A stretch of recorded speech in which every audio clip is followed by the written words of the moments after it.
చైతన్య ప్రసారం. నమస్కారం, మన ధర్మం కార్యక్రమానికి స్వాగతం. ఇవాళ మన ధర్మం కార్యక్రమంలో మన ధర్మ సందేహాలను నివృత్తి చేసేందుకు మనతో పాటు ఉన్నారు ప్రముఖ ఆధ్యాత్మికవేత్త, ధర్మశాస్త్ర నిపుణులు, మనందరికీ సుపరిచితులైనటువంటి బ్రహ్మశ్రీ డాక్టర్ కాకునూరి సూర్యనారాయణమూర్తి గారు. గురుగారు నమస్కారం. నమస్కారం అమ్మా. గురుగారు, వసంత నవరాత్రులలో అశోక కళికా ప్రాసనం అనే అంశాన్ని పంచాంగాలు ప్రస్తావించాయి. దీని యొక్క ప్రత్యేకత ఏమిటి? ఋతువు, ఆరోగ్యం ఒకదానితో మరి ఒకటి అనుసంధింపబడి ఉంటాయి. ఏ ఏ ఋతువులలో ఫలాలు, పుష్పాలు ఎలా వికసిస్తాయో, మనకు లభిస్తాయో ఆయా ఋతువులలోనే వాటిని స్వీకరించాలి. ఇది ఒక నియమం. అశోక కళికా ప్రాశనం అనే పేరును పంచాంగాలలో తరచుగా మనం చూస్తూ ఉంటాం. చైత్రశుద్ధ విదియ అశోక కళికా ప్రాశనం. విదియ నుంచి అష్టమి వరకు ఈ ఆచారం వివిధ కాలాలలో వివిధ పంచాంగాలలో మారుతూ వస్తూ ఉంటుంది. ఎప్పుడైతే మనం ఫాల్గుణ మాసం పౌర్ణిమ అనంతరం నింబపత్ర భక్షణం అనే పేరిట వేప ఆకులు తిని ఉంటామో దానికి సంబంధించిన రెండవ భాగం అశోక వృక్షపు మొగ్గలను, పువ్వులు కావుసుమా మొగ్గలను స్వీకరించడం. చింత చిగురు వేరుగా తింటాం, చింతకాయ వేరుగా తింటాం, చింతపండు మరికొంత వేరుగా స్వీకరిస్తాం.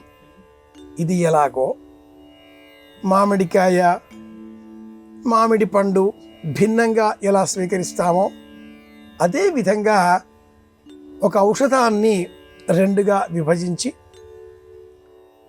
బెల్లం, ఆ బెల్లంతో పాటుగా స్వీకరించే మరి ఒక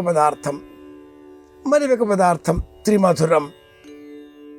అది ఎలాగో ఇలా రకరకాల పదార్థాలను తీసుకోవడం ద్వారా దేహానికి ఆయుర్వేదపరమైన ఔషధ రూపంలో పదార్థాన్ని అందించడం ఒక లక్షణం. ఇందువల్ల ఈ దేహం ప్రకృతికి దగ్గరగా జీవిస్తూ సమతౌల్యాన్ని, శీతవాతోష్ణ పరిస్థితులను ఎదుర్కొనే శక్తిని కలిగి ఉంటుంది. వాత, పిత్త, శ్లేష్మ, కఫ నేపథ్యాన్ని సమతౌల్యం చేసుకుంటుంది. కఫం ఈ దేహంలో ఈ కాలంలో పెరిగేటటువంటి ఒక ప్రకృతి. అనగానే సరం పడింది అంటారు, శ్లేష్మం చేరింది అంటారు. ఈ శ్లేష్మాన్ని తొలగించేటటువంటి శక్తి వేపకు మాత్రమే ఉంది. ఈ వేప ఎక్కువగా తింటే పైత్యకారకం, కళ్ళు తిరగడం, శరీరం తిరగడం, చక్కెర వస్తుంది అంటూ ఉంటారు కొన్ని ప్రాంతాలలో. చిత్రమైన పదజాలం కదా. అలా శరీరం అంతా కూడా బయర్లు కమ్మడం, ఈ లక్షణాన్ని మళ్ళీ నియంత్రించేటటువంటి స్వభావం అశోక వృక్షపు మొగ్గలకు ఉంది. ఈ అశోక వృక్షం ఈనాడు లభించడం లేదు అని వస్తుగుణ దీపిక తెలియజేస్తుంది. ప్రకృతిలో మన దురదృష్టం కొద్దీ అనేక మొక్కలు అంతర్ధానమయ్యాయి. ఒక మొక్క మరి ఒక మొక్క పక్క పక్కనే ఉండడంతో హైబ్రిడ్గా కొత్త జాతులు కూడా ఉద్భవించాయి. ఈ అశోక కళికా ప్రాశనం అనే పేరిట ఈ మొక్క ఈనాటి కాలంలో లభించకపోవడంతో దానికి ప్రత్యామ్నాయంగా బెల్లం తినాలి, మావి చిగురు తినాలి అంటున్నారు ఆధునిక ఆయుర్వేద వైద్యులు. లేత మామిడి చిగురును తింటే ఈ వేప ఆకు తిన్న పైత్య లక్షణం నియంత్రణలోనికి వస్తుంది. దేవులపల్లి కృష్ణశాస్త్రి అనే మహానుభావుడు మావి చిగురు తినగానే కోకిల పలికేనా, కోకిల గొంతు వినగానే అనే ఒక గీతం మనకు అందించి ఉన్నారు. కవులు ఊరికే రాయరు, ఏదో అర్థం ఉండే ఉంటుంది. వసంత నవరాత్రులు అంటేనే మావి చెట్టు క్రింద చేయవలసినటువంటి క్రియ కలశస్థాపన, ప్రకృతి అర్చన, మట్టితో చేసిన ఆ పాలికలలో నవధాన్యాలను అంకురింపజేసే విధంగా ఏర్పాట్లు చేసి సాహిత్య గోష్ఠి, సారస్వత గోష్ఠి, కవి సమ్మేళనాలు ఇవన్నీ కూడా మామిడి చెట్టు క్రింద చెయ్యాలి. ఇది వసంత నవరాత్రి నిర్వహణ విధానం. వేప ఆకు తిన్న ఎడల అశోక కలిగా ప్రాశనం నవరాత్రులలో కుదరని ఎడల మావి చిగుళ్ళను స్వీకరించాలి. దేహంలో కఫ ప్రకృతి నియంత్రణలోకి వస్తుంది. ఇది అంతరార్థం. గురుగారు, తీర్థయాత్రలు చేసే సమయంలో నదీ స్నానం చేయటం అనేది పరిపాటి. అయితే ఆ సమయంలో సంకల్పం అనేది ఖచ్చితంగా చేయాలా? నిత్యము స్నానం చేసే సమయంలో సంకల్పం చెప్పాలి. ప్రతిరోజు కూడా స్నానం చేసే సమయంలో అద్య బ్రహ్మణ ద్వితీయే శ్వేతవరాహకల్పే వైపస్పతమనంతరే కలిగే భగవపాదే జంబూద్వీపే ఇవన్నీ చెప్పి తీర్థపాదోదక స్నానమహం కరిష్యే అని చెప్పాలి. దేవ పితృ పాదోదక తీర్థస్నానమహం కరిష్యే అని కూడా చెప్పాలి. అయితే నిత్యము ఈ సంకల్పాలు, పూర్వ ఆచారాలు, పద్ధతులు, సంప్రదాయాలు ఇవన్నీ చేసేటటువంటి తీరిక, ఓపిక నేటి సమాజంలో లేవు. హడావిడి జీవితం, పరిగెత్తే జీవితం. కొన్ని ప్రత్యేక సందర్భాలలో ఏదైనా తీర్థక్షేత్రాలకు వెళ్ళినప్పుడు, నదీ తీరాలకు వెళ్ళినప్పుడు ఆ ప్రాంతానికి సంబంధించిన స్థల పరిచయంతో పాటుగా వ్యక్తిగతమైన వివరాలు, గోత్రము, నామము చెప్పి తదుపరి ఈ నదీ పేరు కూడా చెబుతూ కృష్ణవేణి తీర్థస్నానమహం కరిష్యే అని చెప్పాలి. ఆ తదుపరి 2 చేతులు జోడించి ఆ నదీమ తల్లికి నమస్కారాలు అంజలిపూర్వకంగా అర్పిస్తూ ముడి వేసుకున్నట్లయితే జుత్తు ముడి విప్పి స్నానం చేయాలి. మహిళలైనా పురుషులైనా ముడి వేసుకొని స్నానం చేయకూడదు. అలాగే సచేల స్నానం, ధరించిన వస్త్రాలతో స్నానం చేయకూడదు. వస్త్రాలు మార్చుకొని ముందుగా ఇంటిలోనే స్నానాధికారులు పూర్తి చేసి పొడి వస్త్రములు ధరించి ఆ వస్త్రములతో గంగా నది, కృష్ణా నది, గోదావరి, తుంగభద్ర, కావేరి స్నానం చేసి ఆ ధరించిన వస్త్రాన్ని మళ్ళీ పొడి వస్త్రంతో మార్చుకొని నది ఒడ్డుకు వచ్చి సంకల్పపూర్వకంగా దానాలు చేయాలి. రోజూ చేసే అవకాశం కాదు కాబట్టి ఉత్తమంతు నదీ స్నానం.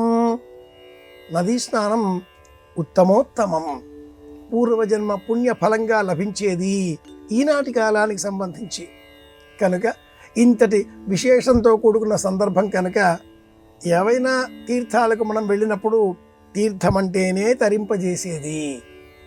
దేవాలయాలన్నీ పుష్కరిణి పక్కన కానీ, నదుల పక్కన కానీ, సరస్సుల పక్కన కానీ, ప్రవాహాల పక్కన కానీ నీటి వనరులతో, నీటి వసతితో ఉన్న చోటనే వెలిసి ఉంటాయి. నీరు ఉంటే అది తీర్థం. అలాంటి క్షేత్రానికి వెళ్ళినప్పుడు ఆ నీటిని శిరస్సున అలా చిలకరించుకున్నా కూడా స్నానంతో సమానం. పాద ప్రక్షాళన చేసుకున్నా కూడా స్నానంతో సమానం.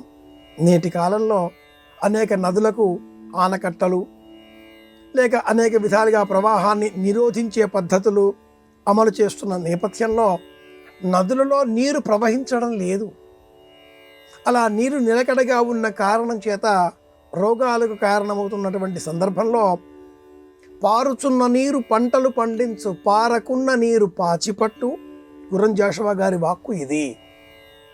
అలాంటి సందర్భం కనుక ప్రవహించేటటువంటి నీరు ఉంటే సంకల్పపూర్వకంగా స్నానం చేద్దాం. ప్రవాహం లేని నదీమ తల్లిని మనం దర్శనం చేసుకున్నప్పుడు నీరు శిరస్సును చిలకరించుకుందాం, లేదా పాద ప్రక్షాళన చేసి ఆ నదీమ తల్లికి అంజలిపూర్వక నమస్కారాలు అర్పిద్దాం. నదిల వద్ద స్నానం చేసే సమయంలో మట్టుకు తప్పనిసరిగా సంకల్పం చెప్పాలి. ఇది సమాధానం. గురుగారు, శివ సంబంధిత మంత్రాలలో మహామృత్యుంజయ మంత్రం యొక్క ప్రత్యేకత ఏమిటి? మృత్యుంజయము ఒక మహామంత్రం. త్ర్యంబకం జయామహే సుగంధిం పుష్టివర్ధనం, ఇలా 4 విభాగాలతో ఈ మహామంత్రం ఉంటుంది. మంత్రాలన్నీ లభించేటటువంటి గ్రంథం ఆమ్నాయ మందారం. ఆమ్నాయ మందారం అనేటటువంటి పేరిట సమస్త మంత్రాలను మనం అందులో గ్రహించవచ్చు. ఈ గ్రంథంలో ప్రతి మంత్రానికి సంబంధించిన ఋషి, ఛందస్సు, దేవత, శక్తి, కవచం, కీలకం అనే 6 అంగములతో కూడుకున్న సమస్త వివరాలు పొందుపరచబడి ఉన్నాయి. ఈ ఆమ్నాయ మందార గ్రంథంలో ఉన్న ప్రకారంగా త్ర్యంబకం జయామః ఇది శిరసి, సుగంధమితి ముఖే, పుష్టివర్ధనమితి కంఠే, ఇలా ఆ మంత్రాన్ని దేహంలో వివిధ భాగాలలో కూడా ఆరోపితం చేసి ఈ మంత్రాన్ని గాయత్రీ మంత్రంతో కూడా జతపరచుకొని సంపుటీకరణం చేసి త్ర్యంబకం జయామహే ఈ పదంతో సంపుటీకరణం చేస్తూ తత్సవితుర్వరేణ్యం త్ర్యంబకం జయామహే సుగంధిం పుష్టివర్ధనం భర్గో దేవస్య ధీమహి ఈ రూపంతో రెండింటినీ కలిపి సాధన చేసేటటువంటి వారు ప్రాచీనులు. మహామృత్యుంజయ మంత్రంలో ఒక వేదాంతార్థం ఉంది. దోస తీగకు దోసకాయ బరువు కాదు. ఒక సినీ కవి ఒక పాటలో చెప్పి ఉన్నాడు, ధరణికి గిరి భారమా, గిరికి తరువు భారమా, తరువుకు కాయ భారమా, కనిపెంచే తల్లికి పిల్ల భారమా. ఈ దోసకాయ ఆ తీగకు బరువు కాదు. పరమేశ్వరునకు కూడా మనమెవరము భారం కాదు. కానీ కాలం రాగానే ఎవరూ త్రుంచకుండానే ఆ దోసకాయ తీగ నుంచి విడివడి నేలపైన రాలిపోతుంది. అందులో ఉండే అనేక విత్తనాలు, బీజములు ఎండిపోయి తిరిగి మళ్ళీ ప్రభవించేటటువంటి శక్తిని పుంజుకొని మొలకలుగా మొలకెత్తుతాయి. ఈ దేహం కూడా రాలిపోతుంది, ప్రకృతిలో మట్టిలో కలిసిపోతుంది, మళ్ళీ రూపుదిద్దుకుంటుంది. ఇంతటి వేదాంతార్థం కూడా ఈ మృత్యుంజయ మంత్రంలో ఉంది. మహామృత్యుంజయ మంత్రాన్ని సాధన చేస్తే ఆకస్మిక మరణం సంభవించదు, ఆకస్మిక ప్రమాదాలు మన దరి చేరవు. ఆనందంగా, ఆరోగ్యంగా, ఐశ్వర్యదాయకంగా జీవితాన్ని గడపగలుగుతాం.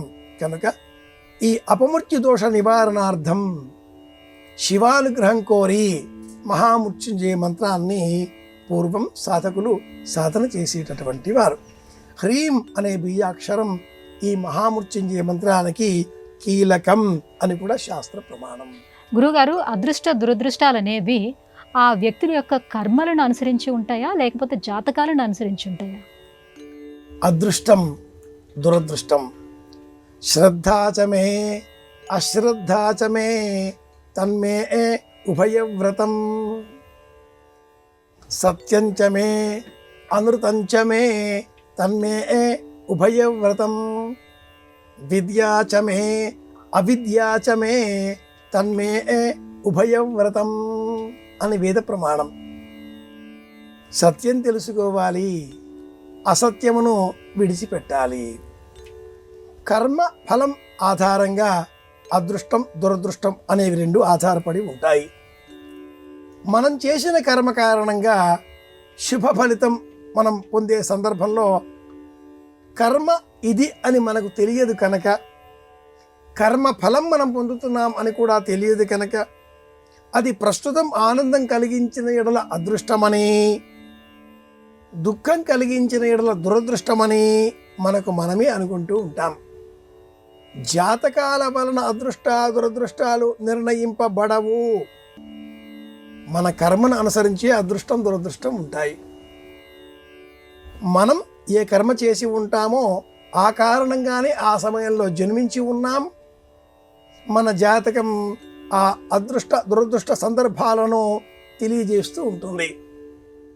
ఈ కాలం నీకు బాగుండదు, ఈ కాలం నీకు బాగుంటుంది అని జ్యోతిషం ఎలా చెబుతుంది? మనం చేసిన కర్మలు ఎల్లప్పుడూ బాగానే ఉన్నప్పుడు అనుకుంటే, అలా బాగా ఉన్న వారి జన్మ బాగా ఉండే సమయాలలో సందర్భాలలోనే ఉంటుంది, లేదా అసలు జన్మ ఉండదు. మనం జన్మించామన్నప్పుడు బాగోలేనటువంటి సమయాలు మనం ఎదుర్కోవలసి వచ్చినప్పుడు నేపథ్యం ఏమిటి అంటే, అలాంటి కర్మలు మనం చేసి ఉన్నాం. పుణ్యకర్మలు చేసిన ఫలితం కారణంగా క్షీణే పుణ్యే మర్త్యలోకం, పుణ్యశక్తి నశిస్తే మానవ జన్మ పొందక తప్పదు. అలాగే కర్మఫలం అనుసరించి మనం పొందేటటువంటి అనుభవాలు, ఆనందాలు, ఐశ్వర్యాలు, సుఖాలు, భోగాలు అన్నీ కూడా మన కర్మను అనుసరించే ఉంటాయి. వేదాంతం మనలో ఏ ప్రమాణంలో ఉండాలి అంటే, అమ్మాయి వంట చేసే సమయంలో కుక్కర్లో అన్నం పెట్టేసేసి విజిల్ మర్చిపోతే ఆ రోజున మనం నల్లటి అన్నాన్ని ప్రశాంతంగా తినే ఓపిక తెచ్చుకోవాలి, విసుక్కోకుండా ఉండగలగాలి. ఇలాంటి వేదాన్ని బోధించేదే అదృష్ట దురదృష్టాలకు సంబంధించిన వేదాంత వాక్యం. ఒక పదం, దాని పేరు కర్మ. గురుగారు, కొన్ని ప్రత్యేక సందర్భాలలో ఒట్టి చేతులతో వెళ్ళరాదు అని చెప్తారు. ఆ సందర్భాలు ఏమిటి? ఒట్టి చేతులతో వెళ్ళకూడని స్థలాలు కొన్ని ఉన్నాయి. అలాగే కొందరు వ్యక్తుల వద్దకు వట్టి చేతులతో వెళ్ళకూడదు. వట్టి చేతులే కదా, ఈ చేతులలో ఏముంటుందో చాలా ఉంటాయి. అన్నీ చేతుల్లోనే. ఇచ్చే శక్తి చేతుల్లోనే, తీసుకునే శక్తి చేతులకే ఉంటుంది. కామో దాత కామ ప్రతిగ్రహీత అని వేద ప్రమాణం. తీసుకునేటటువంటి వారికి కూడా అధికారం లేదు. ఇచ్చేవారిపైన ఈ తీసుకునే వారి సమయం ఆధారపడి ఉంటుంది. ఒట్టి చేతులతో వెళ్ళకూడని స్థలాలు ఆలయం, ఊరికే వెళ్ళకూడదు. ఆసుపత్రి, ఊరికే వెళ్ళకూడదు. అలాగే బంధువులు, మిత్రులు, ఆత్మీయుల గృహాలు, ఊరికే వెళ్ళకూడదు. వృద్ధులు, ఇక నుంచి వ్యక్తుల జాబితా చెప్పుకుంటే వృద్ధులు, స్త్రీలు, చిన్నారి బాలబాలికలు, మనకంటే అధికారంలో ఉన్న మన పై అధికారులు, వీరి వద్దకు వెళ్ళినప్పుడు వట్టి చేతులతో వెళ్ళకూడదు. పరమేశ్వర దర్శనం కోసం వెళ్ళినప్పుడు పత్రం పుష్పం ఫలంతోయం, ఏదైనా తీసుకువెళ్ళాలి అని మనకు భగవద్గీత కూడా బోధిస్తుంది. అధికారి వద్దకు వెళ్ళినప్పుడు బహుమానం తీసుకుని వెళ్ళాలి. అలాగే అధికారి కూడా ఆశ్రయం కోరి వచ్చిన వారికి బహుమానం ఇవ్వాలి. ఇవి నిత్య సత్య వచనాలు కనుక వట్టి చేతులతో వెళ్ళకూడదు.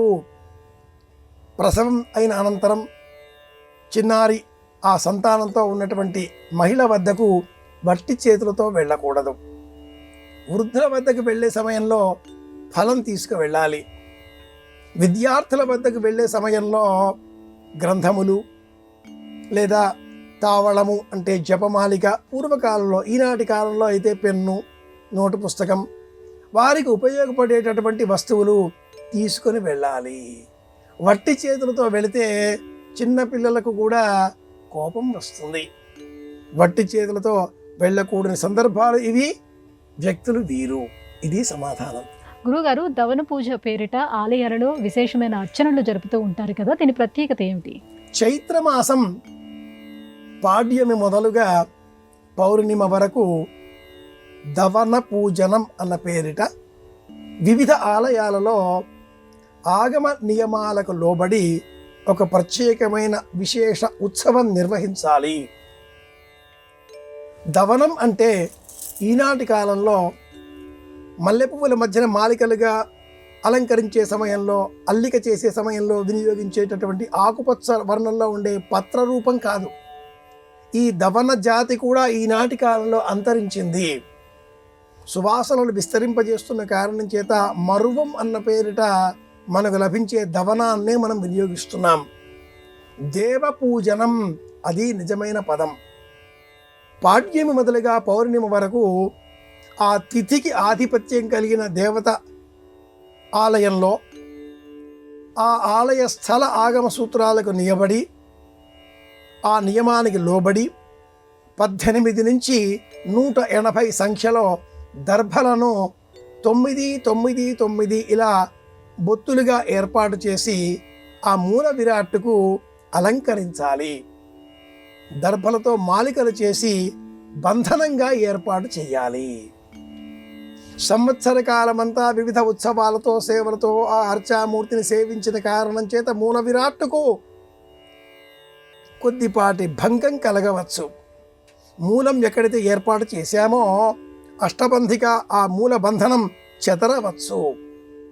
ఆ బంధనం చెదరకుండా మనం చేసేటటువంటి వార్షిక నిత్య సంబంధిత ఉత్సవాలలో పూజలలో లోపాలు దొరలవచ్చు. కుడి చేతిలో అభిషేక జలం వినియోగించాలి, పొరపాటుగా ఒకసారి ఎడమ చేతిలో కూడా కొన్ని చుక్కలు పడవచ్చు. ఇలాంటి దోషాలన్నీ కూడా తొలగించే విధంగా ఉండే మంత్రాలను చదువుతూ దర్భలతో మాలికలుగా చేసి ఆ ఆలయంలో ఉండే స్థిర అర్చామూర్తిని అలంకరించాలి. ఇది దమన పూజనం. దమింపజేయుట, నియంత్రించుట అనే అర్థంలో కూడా ఈ శబ్దాన్ని వినియోగిస్తూ ఉంటాం. దేవ పూజనం నిజమైన శబ్దం.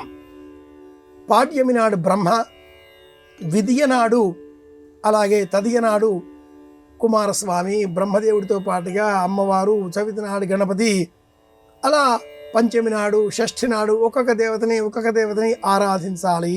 ఇది శాస్త్ర ప్రమాణం. పాడ్యమి నాడు అగ్నిహోత్రుడు, విధియ నాడు బ్రహ్మ, తది నాడు పార్వతి, చవితి నాడు గణపతి, ఇది కూడా ఒక ప్రమాణం ఉంది. కనుక దమన పూజనం అంటే ఆలయంలో ఉండే స్థిర అర్చామూర్తికి పటుత్వం, బలం చేకూర్చడం. ఇది ఒక ఆగమ నియమం. గురువుగారు, నిత్య దుఃఖితులు అంటే ఎవరు? శాస్త్రం ఎవరిని ప్రస్తావించింది? ఈనాటి కాలంలో అనేకులు మనకు నిత్య దుఃఖితులే కనిపిస్తున్నారు. ఇతరులను చూర్చి ఓరవలేనటువంటి వారు, సంశయగ్రస్తులు, బాధ సర్పదష్టులు, మనస్సులో అసూయ కలవారు, ఇతరుల సంపదలను చూచి సహించలేనటువంటి వారు, క్రోధి కోపం కలవారు, సహనశక్తి లోపించిన వారు, తనపైన తనకు నమ్మకం లేనటువంటి వారు, ఈ విధంగా 8 మందిని శాస్త్రం నిత్య దుఃఖితులు అంటూ ఒక మార్గాన్ని సూచించింది. శంకాస్పదమైన హృదయంతో ఏ పని చేసినా అవునో కాదో, నిజమో కాదో శంక, ఇది దుఃఖం. వారికి అది ఉన్నది, నాకు లేదే, వారికి అంత కలిమి కలిగింది, నాకెప్పటికీ వస్తుందో రాదో, ఇలాంటి పోల్చుకోవడంతో దుఃఖం కలుగుతుంది. గౌతమ బుద్ధుడు అష్టాంగ సూత్రాన్ని అందించేటటువంటి క్రమంలో మూల సూత్రం ఒకటి ఈ 8 కలిపి చెబుతూ సమస్త దుఃఖాలకు మూలం కోరిక అన్నాడు. ఇది కావాలి దుఃఖానికి హేతువు. నేను ఇది పట్టుకున్నాను, ఇది బాధ్యతకు ఆధారం. బాధ్యతతో పాటుగా దుఃఖం కూడా వెన్నంటే నీడలాగా ఉంటుంది. ఇచ్చేస్తే, వదిలేస్తే, విడిచిపెడితే, ఆలోచనలు విడిచిపెడితేనే ఆనందం, అదే మోక్షం. బాధ్యతలలో కూడా నా వంతు బాధ్యత ఎంతో నేను నిర్వహిస్తూ ఆ బాధ్యత కారణంగా చేసిన పని కారణంగా వచ్చే ప్రయోజనాన్ని నేను నిర్దేశించకపోవడం, కర్మ మాత్రమే నా అధీనం, కర్మ ఫలితం నా అధీనం కాదు అనే ఎరుక కలిగి ఉండడమే మేలు. ఈ ఎరుక లేకపోతే, ఈ జ్ఞానం లేకపోతే అతడు నిత్య దుఃఖితుడు. వారే నిత్య దుఃఖితులు. ఇది గురుగారు, ఇవాటి మన ధర్మం కార్యక్రమంలో మాకు వచ్చినటువంటి ఈ ధర్మ సందేహాలన్నీ కూడా నివృత్తి చేసినందుకు ధన్యవాదాలండి. కృష్ణార్పణం. ఇది ఇవాటి మన ధర్మం కార్యక్రమం. రేపటి మన ధర్మం కార్యక్రమంలో మళ్ళీ కలుసుకుందాం. నమస్కారం. ఈ కార్యక్రమాన్ని తిరిగి చూడాలనుకుంటే www.youtube.com/@ETV Life Spiritual లో చూడవచ్చు.